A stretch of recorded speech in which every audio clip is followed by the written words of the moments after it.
Assalamualaikum warahmatullahi wabarakatuh. Nah, ini kita Zira Saleh NIM F121253884 akan menceritakan cerita berjudul Hujan di Ujung Senja. Pagi itu langit tampak muram seolah menyimpan rahasia besar. Angin bertiup lembut membawa aroma tanah basah. Raka melangkah pelan menuju sekolah dengan hati yang tak biasa tenang. Ia tahu hari ini akan berbeda dari biasanya. Sepanjang jalan, kenangan masa kecil bersama sahabatnya Nisa berputar di kepalanya. Ia teringat saat mereka bermain hujan di halaman rumah sambil tertawa lepas. Semua tampak indah hingga akhirnya jarak dan waktu memisahkan mereka. Kini ia hanya bisa berharap semesta mempertemukan mereka lagi. Raka berhenti di taman sekolah yang rindang. Di sana, bunga kamboja putih berguguran di atas bangku tua yang basah oleh embun. Udara lembab menyusup di sela-sela dedaunan, membawa aroma nostalgia yang sukar dijelaskan.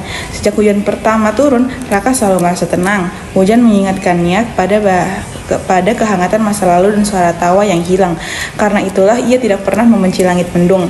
Bagi sebagian orang, hujan hanyalah air yang jatuh dari langit. Namun bagi Raka, hujan adalah waktu terbaik untuk mengingat dan memaafkan. Setiap tetesnya membawa pesan bahwa hidup akan selalu berjalan meski beberapa hal harus dilepaskan.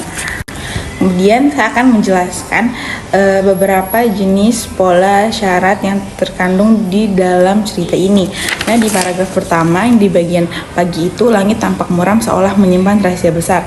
Di situ adalah pola deduktif. Karena kalimat pertama itu berisi ide pokok, lalu dilanjutkan oleh kalimat berikutnya. Kemudian berisi juga mengandung syarat kesatuan karena seluruh kalimat membicarakan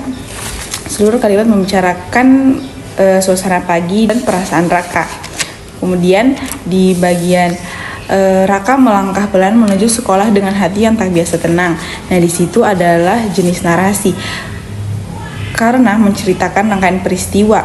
Kemudian berisi syarat kepaduan karena kalimat tersusun secara logis dari suasana keperasaan. Kemudian di paragraf 2 ada ia teringat saat mereka bermain hujan di halaman rumah sambil tertawa lepas. Nah, itu mengandung jenis narasi karena masih menceritakan peristiwa dan kenangan Raka secara berurutan.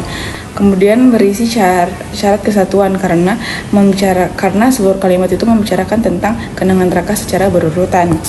Kemudian kalimat selanjutnya ada kini ia hanya bisa berharap semesta mempertemukan mereka lagi.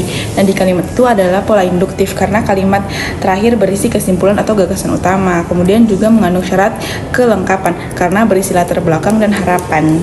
Kemudian di paragraf 3 ada Raka berhenti di taman sekolah yang rindang. Itu adalah pola deduktif. Kenapa pola deduktif? Karena ide pokok ada di dalam kalimat utama dan dijelaskan oleh rinci. Kemudian ada syarat kelengkapan karena detail visual dan suasana yang lengkap.